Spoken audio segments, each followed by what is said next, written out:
Hello students, good morning. आज IT subject ICB part 1 का 45th lecture है, जिसमें हम फार्मूलाज एक्सेल में जो स्प्रेडशीट में फार्मूलाज बनते हैं उनको हम करने जा रहे हैं।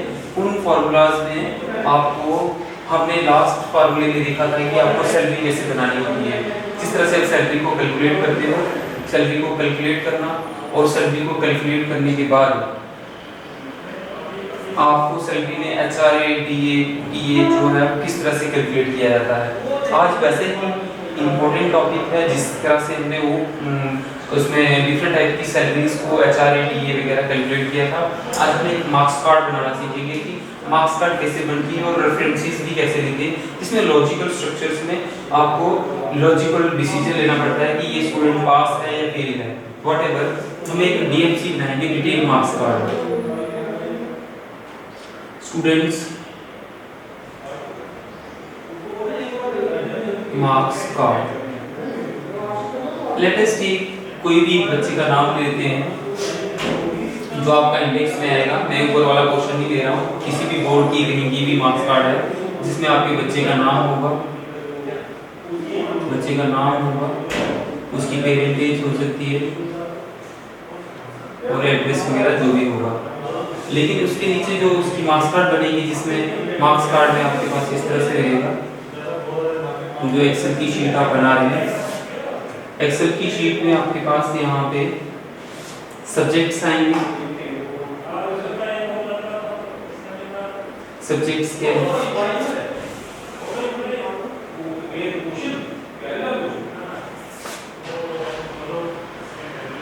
सब्जेक्ट के बाद अब आपके जो डिफरेंट सब्जेक्ट्स के मार्क्स, जिसमें मैं इंटरनल मार्क्स भी ले लेता हूँ। मान लो मैंने इंटरनल मार्क्स ले लिया, इंटरनल मार्क्स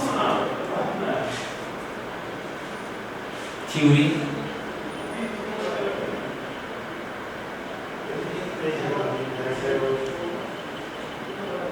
एक्सटर्नल मार्क्स,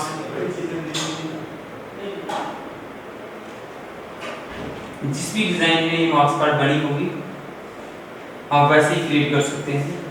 उसके बाद प्रैक्टिकल ले लेते हैं कि बच्चे का प्रैक्टिकल भी किसी सब्जेक्ट में हो रहा है, मान लो साइंस सब्जेक्ट है। उसके बाद उसके टोटल मार्क्स ऑब्टेन लिखता हूँ मैं। टोटल मार्क्स को आपको इससे पता चल जाएगा, या तो टोटल मार्क्स लिखना है तो टोटल मार्क्स भी लिख सकते हो। ये टोटल मार्क्स आ गए। उसके बाद इसके मार्क्स ऑब्टेन, कितने मार्क्स आ रहे हैं,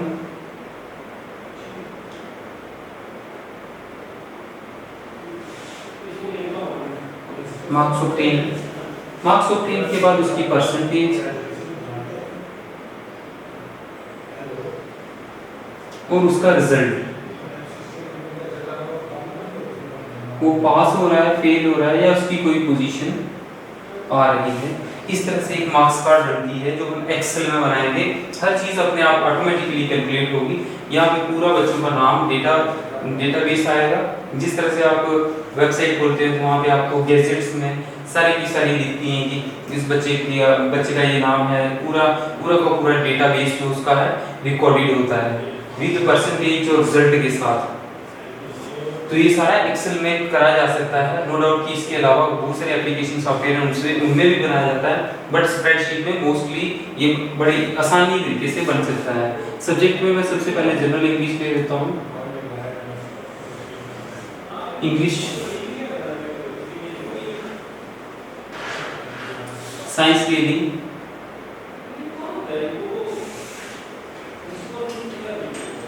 साइंस के बाद एसएसटी ले ली, सोशल स्टडी या सोशल साइंस,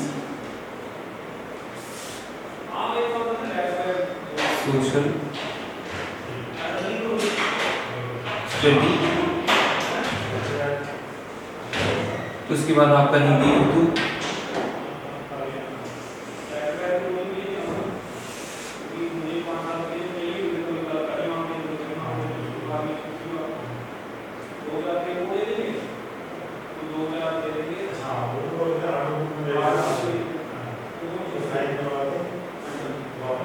और 1 2 3 4 5वां सब्जेक्ट इसका मैथ, या और भी कोई सब्जेक्ट है तो इससे कोई फर्क नहीं पड़ता। 6 सब्जेक्ट हैं, 7 सब्जेक्ट हैं, जितने भी होंगे। आप इस बच्चे के टोटल मार्क्स भी कर सकते हो यहाँ पे एक और एंट्री बना के, इस तरह से एंट्री बनेगी जिसमें इस बच्चे की टोटल मार्क्स ऑब्टेन में इस वाले कॉलम में एंट्री हम कर देंगे कि इस बच्चे की टोटल मार्क्स कितने। टोटल करना तो आपको पता है कि टोटल किस तरह से करा जाता है। अब स्टूडेंट एक्सेल की जो शीट बनेगी, ये जो मैं यहाँ पे लिख रहा हूँ, दीज आर दी कॉलम्स, ये कॉलम्स है, मैंने उनको कॉलम्स को एक्सटेंड किया है, इनलार्ज किया हुआ थोड़ा, ताकि मैं उसके अंदर कंटेंट को लिख सकूं। ऐसे ही ये इसकी रोज है सारी, आपकी एक्सेल शीट में सारी की सारी चीजें इसी तरह से दिखेंगी। आप सारे रोज में सबसे पहले आउटर लाइन इसकी डिजाइन कर दोगे। जब ये सारी आउटर लाइन डिजाइन कर दी, उसके बाद आपको पता है कि मेरे इंटरनल मार्क्स कितने हैं, ये सब पता होना चाहिए आपको। तो मैं लिख लेता हूँ इंटरनल मार्क्स मान लो 20 है, तो इंटरनल मार्क्स 20 है, थ्योरी के मार्क्स 70 है, एक्सटर्नल मार्क्स 10 है। तो किसी में प्रैक्टिकल होगा, मान लो साइंस में प्रैक्टिकल है तो वहाँ पे ये वाले मार्क्स कम हो जाएंगे। तो इसमें इंग्लिश में कोई प्रैक्टिकल नहीं है, तो टोटल मार्क्स इसके 100 होंगे, सभी सब्जेक्ट्स के 100 मार्क्स टोटल। अब मार्क्स ऑब्टेन है कि जितने वो मार्क्स ले रहा है बच्चा। जो भी डेटाबेस होगा आपका, जो इवैल्यूएशन होगी क्वेश्चन आंसर शीटों की, तो वो ये चीजें तो आपको मिलेंगी कि यहाँ तक इसके मार्क्स हैं कितने। मान लो 20 में से इसने 10 ले लिए, 70 में से इसने 50 ले लिए और 10 में से इसने ले लिए 5। प्रैक्टिकल यहाँ है, प्रैक्टिकल क्या 0 या आप नील लिख ले सकते हैं, नील भी आ सकता है क्योंकि प्रैक्टिकल इसमें इंग्लिश सब्जेक्ट में है ही नहीं। अब टोटल मार्क्स आपको करने हैं, तो टोटल में आपने वही फार्मूला लगा देना है जो फार्मूला आपने सीखा था सम का। सम का फार्मूला आप किस तरह से लगाएंगे, इज इक्वल टू सम। आप देखेंगे कि ये कौन सी कॉलम में आ रहा है। मान लो आपने सीरियल नंबर नहीं रखा है तो ये ए वाला कॉलम है सीधा, ये वाला आपका आएगा, ये 1 रो है, ये ए बी सी डी ई। तो आप कहां से तक ऐड करते हो, ए से लेकर A1 colon A B C D D1। जैसे ही आप ये करोगे तो आपका टोटल मार्क्स यहाँ पे आ जाएगा, इस बच्चे के टोटल मार्क्स हैं कितने हैं, तो 50 60 और 65। इस तरह से 65 उसका यहाँ पे आ जाएगा। अब आपने फॉर्मूला यहाँ पे लगाया है कुछ फॉर्मूला, उस फॉर्मूले को आप क्या करते हैं, ड्रैग करते हैं। मैंने यहाँ बताया था कोई प्लस का साइन आ रहा है छोटा सा, माउस रख के यहाँ से इसको ड्रैग कर लो सारे फॉर्मूलास को यहाँ तक। ड्रैग करने से क्या होगा कि यहाँ तक जब ड्रैग होगा आपने ओनली फॉर्म्स इनके नंबर्स भरने हैं। यहाँ पे से वो 7 ले रहा है, 40 ले रहा है, 3 ले रहा है, साइंस है तो साइंस में यहाँ 10 नंबर है, 10 मार्क्स आपके प्रैक्टिकल को दे देते हैं, तो 10 में से 7 दे रहा है। इसी तरह से 8 है, 30 है, 5 है, यहाँ पे रील आएगा इसका भी कोई प्रैक्टिकल नहीं होगा, 10 है, 45 है, 6 है, और मैथ में आपको यहाँ पे बेटर है कि फिगर आप 0 रख लें। एक्सेल के लिए बाद में उसको चेंज कर सकते हो, 0 रिप्लेस कर देना 0 को, क्योंकि 0 रखने का क्या मतलब है कि जब आप उसको ऐड करोगे तो आपको ऐड करने में इजी होगा, प्रैक्टिकल तक। लेकिन आप ऐड अगर आगे की ओर कर रहे हो तो ये सारी चीजें इसके अंदर मार्क्स ऑब्टेन में आ ही रही है। तो व्हाटएवर आप नील भी रख सकते हो और 0 भी रख सकते हो, जिस तरह की आपकी सुविधा है। मैथ के मार्क्स भी लिख लीजिए 7, 55, 7, 0। अब ये सारे के सारे जैसे ही आपने फॉर्मूला ड्रैग किया हुआ है तो ये सारे के सारे वैल्यूज फिल हो जाएंगी ओनली ड्रैग मार्कर से। आपने खाली माउस का ड्रैग मारना है। टोटल मार्क्स यही चीजें यहाँ पे लिखनी है आपने, ये वाली, क्योंकि यहाँ पे टोटल मार्क्स आएंगे तो टोटल में अगर एक सब्जेक्ट के मार्क्स नहीं 100 है तो ये कॉमन आएगा हर एक में।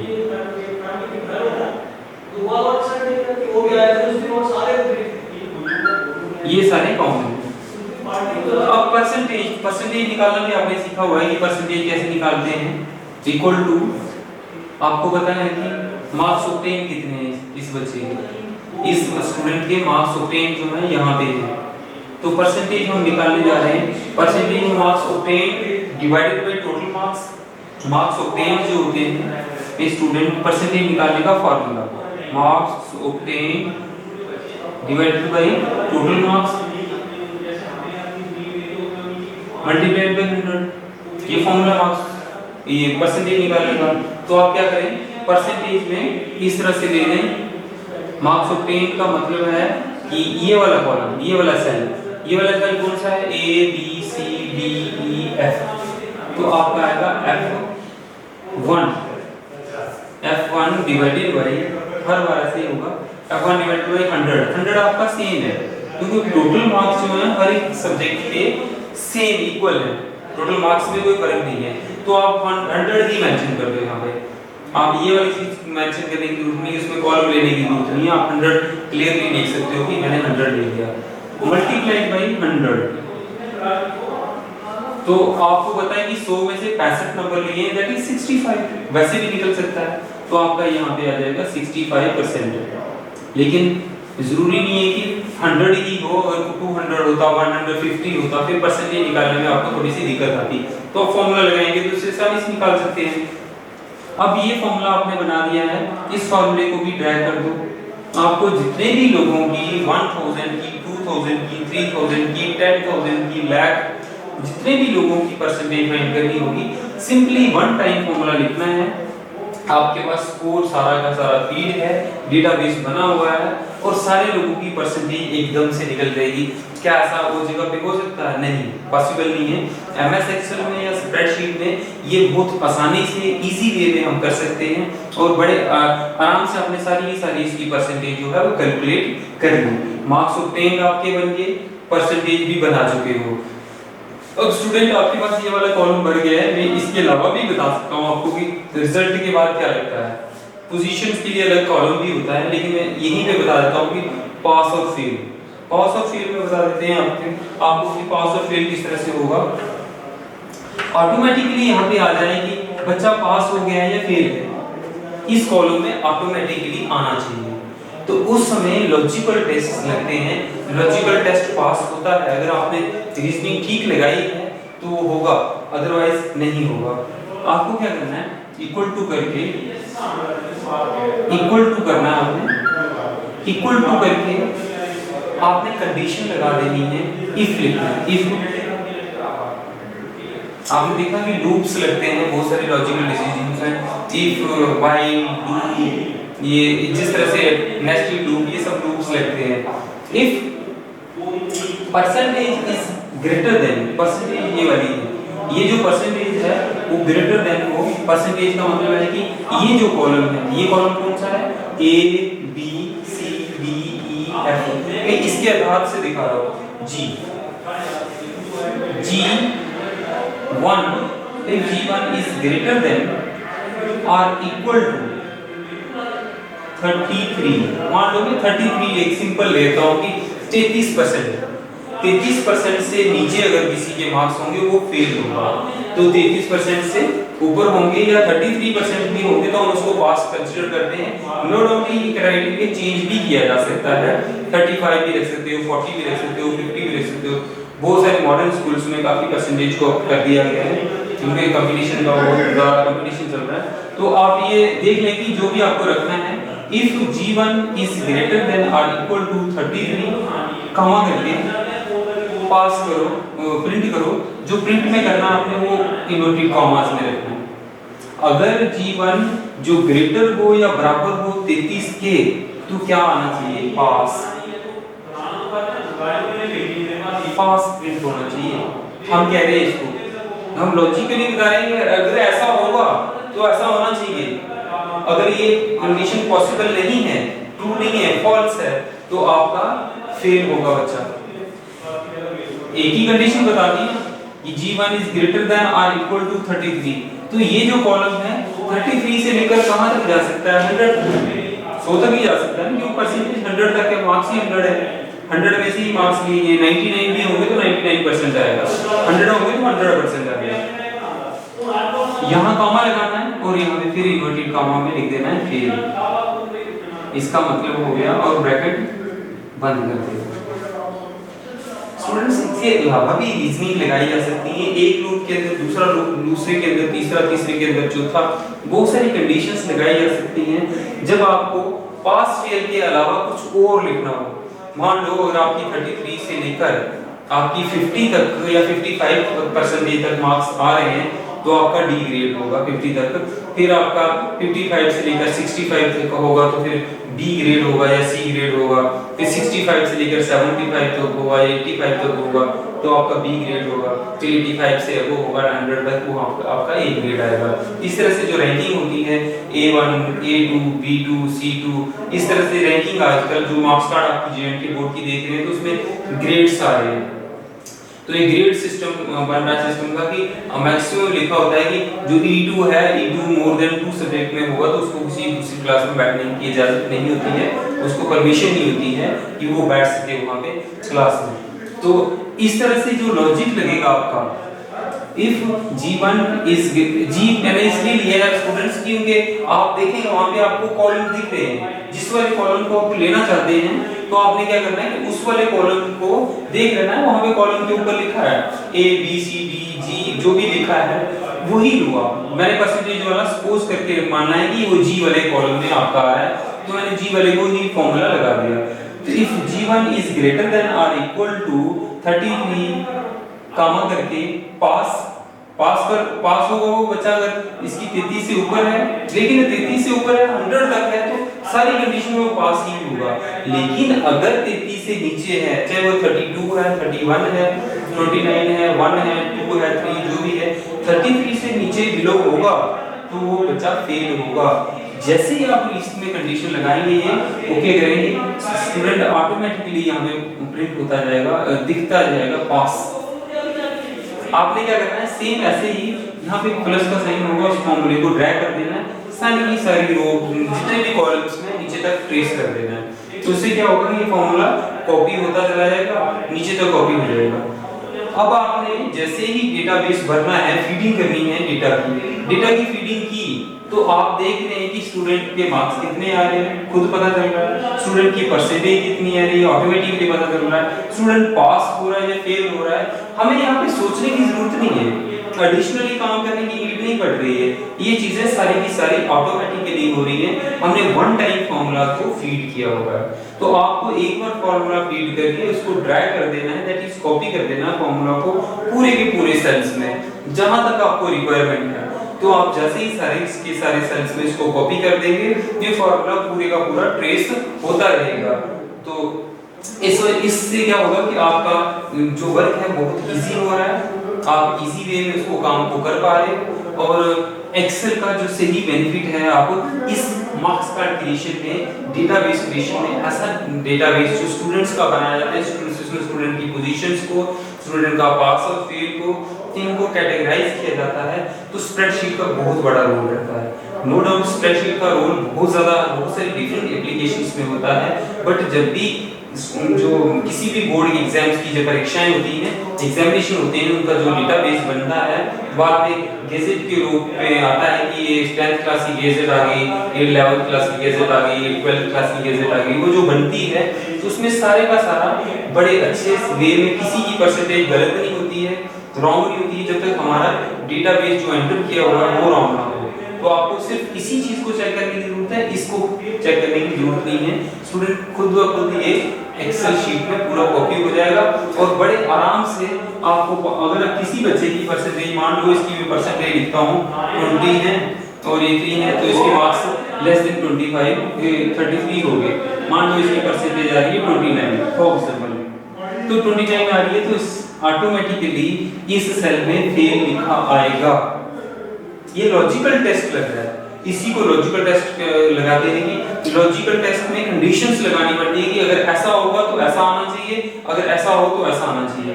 कंप्यूटर का दूसरा नाम ही प्रोग्रामिंग है, क्योंकि हम इसको इसमें सारे के सारे जो एप्लीकेशंस होती हैं वो प्रोग्राम्ड बेस्ड होती हैं। हम इनको इंस्ट्रक्शन पहले से ही दे रखते हैं कि आपको ये इंस्ट्रक्शन दी गई है, जिस तरह की कंडीशन आपके पास आएगी, जिस तरह का डेटाबेस आपको दिया जाएगा, तो आप वैसे ही इसका जो एक्शन है परफॉर्म करना। तो इस तरह से ये एक्शन परफॉर्म होता है। तो स्टूडेंट्स, आज का जो टॉपिक था जिसमें लॉजिकल टेस्ट हमने देखा कि किस तरह से लॉजिकल टेस्ट लगाए जाते हैं, किसी स्टूडेंट की मार्क्स कार्ड को बनाना हो कैसे बनाया जाता है। प्रैक्टिकली बनाने में बहुत इंटरेस्टिंग है। अगर आपको पूरी तरह से नहीं पता चला हो तो आप जरूर कमेंट बॉक्स में लिख के पूछें कि क्या इसको बनाने में हमें प्रैक्टिकल रूप में कोई दिक्कत आ रही है। वैसे तो बहुत सिंपल है, अगर आप सीख लोगे। बहुत सारे बच्चे एक्सेल करने के बाद भी ये टेस्ट नहीं लगाते हैं, लॉजिकल कंडीशन सीखते नहीं है, और बहुत सारे लोगों को नहीं आता इसको लगाना। क्योंकि एक्सेल एक वास्ट शीट है बहुत बड़ी, जिसमें बहुत सारे डिफरेंट फंक्शंस हैं जिनको सीखना ज़्यादा इंपॉर्टेंट है। लेकिन वो ऊपर से थोड़े से फंक्शन की टाइप वगैरह सीखा तो बस हो गया। लेकिन आपको अगर प्रोफेशनल बनना है तो ये सब चीज़ें आपको सीखनी पड़ेंगी। तो ये आज का लेसन था। अगला जो लेसन है एक्सेल का, हम नेक्स्ट लेसन लेके फिर से आपके बीच में आएंगे। तब तक के लिए नमस्कार।